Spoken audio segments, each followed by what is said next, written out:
everything in your life happens for a reason. Your responsibility is to look at these things in your life and ask this question, why now? You need activation energy to start the chain, to start to sit down, to start to get out of bed, to start to walk out the door. That's the key to creating any kind of change. This activation energy inside of you that causes the initial boom. And then what do we hear over time? Once you start, there's a chain reaction, and that allows you to keep going. If you only have 24 hours in a day, your success is dependent upon how you use the 24. You gotta hear me. People talk about Oprah Winfrey, Ted Turner, Warren Buffett. Listen to me. I don't care how much money you make. You only get 24 hours in a day. And the difference between Oprah and the person that's broke is Oprah uses her 24 hours wisely. That's it. Listen to me. That's it. You get 24. I don't care if you broke, you grew up broke. I don't care if you grew up rich. I don't care if you're in college, you're not in college. You only get 24 hours. And I blew up literally. If you could have what you needed and wanted, what would it be? What sort of friends would you have? What would your family relationships look like? How would you conduct yourself with your children? How would you educate yourself? You need to think through how it is that your life could be properly arranged if you had that ability. And then you can aim at that. And the funny thing is that if you do posit a goal of that sort and work towards it, you will move towards it. The goal will change because you'll learn things along the way. But I mean, I've dealt with hundreds of people in my clinical and consulting practice, and we set a goal, we develop a vision and work towards it, and things inevitably get better for people. So it's not a luxury, it's difficult. It's a moral responsibility, and it isn't happiness.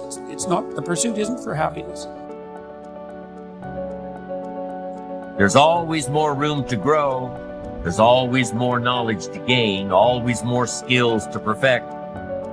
We're never done with the education process because education is part of the path to wealth. Education and learning is part of the path to health. Continued education can turn you around if you're headed in the wrong direction. We need to open up our minds to different alternatives. We need to learn to appreciate the other side of the debate so that we can strengthen our own and defend our own. We need to expose ourselves to a wide range of thoughts and philosophies and ideologies. Be eager to learn. Always be eager to learn, no matter how far along you are in the journey, no matter where you are in your success. Keep that eagerness to learn. Gather up as much knowledge as you can. And then what? Debate it. Put it all on the table and look at it. Dissect it. Turn it around and stare at it. Ask questions. Make statements. Make sure that what you finally do, the model you develop of strong appreciation for your own style and your own methods and your own process for achievement, make sure that what you finally do is a product of your own conclusion. That's what's valuable. Be a student, not a follower.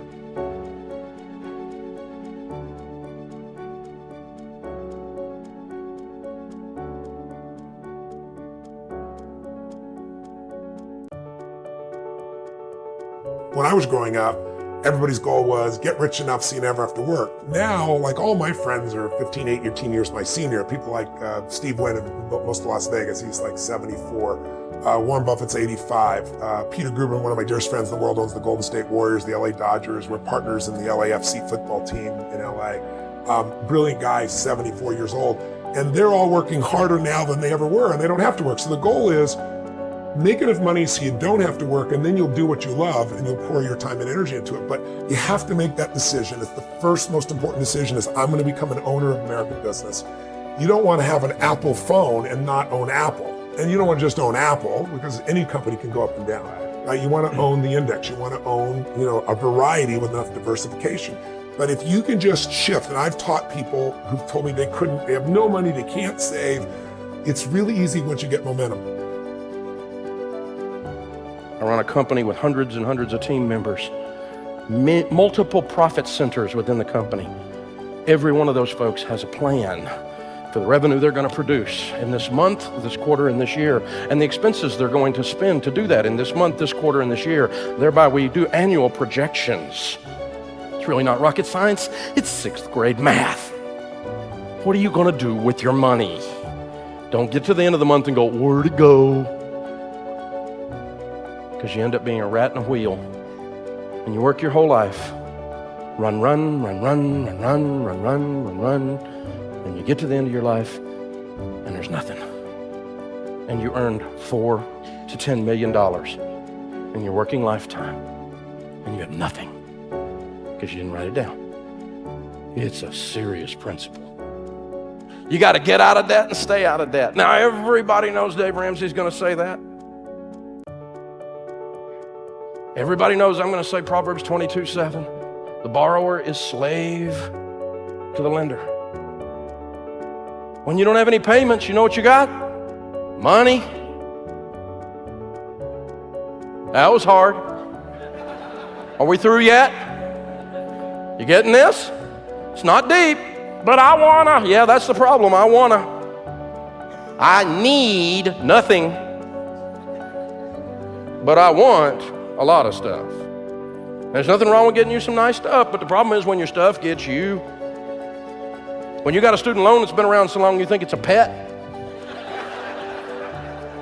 When MasterCard is your master. When you have discovered bondage or American distress.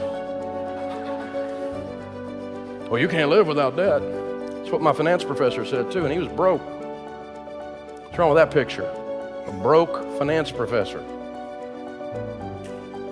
Broke finance professor is like a shop teacher with missing fingers.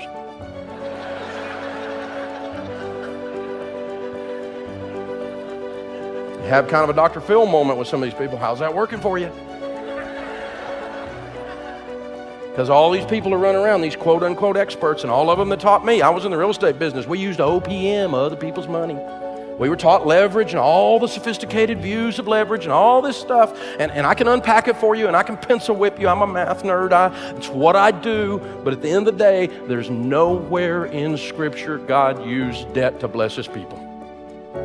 It's not in there one time. As a matter of fact, there's not even one positive thing said about it. It's not a salvation issue. It's not a sin. It's not any of those things. Biblically speaking, it's just stupid. Never once did God, were the Israelites hemmed into the valley by the Amalekites, so they did a bond issue.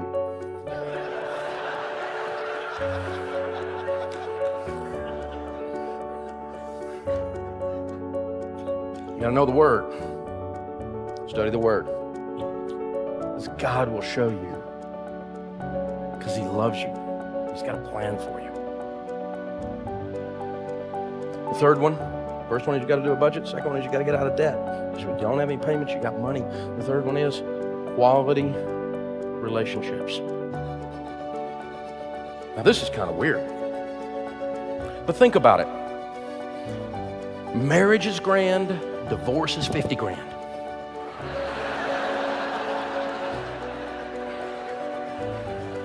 Dysfunction in the family costs you money.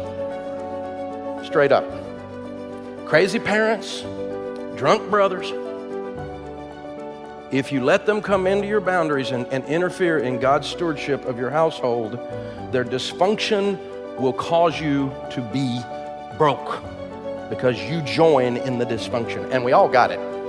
Anybody doesn't have crazy in their family just hadn't been awake lately.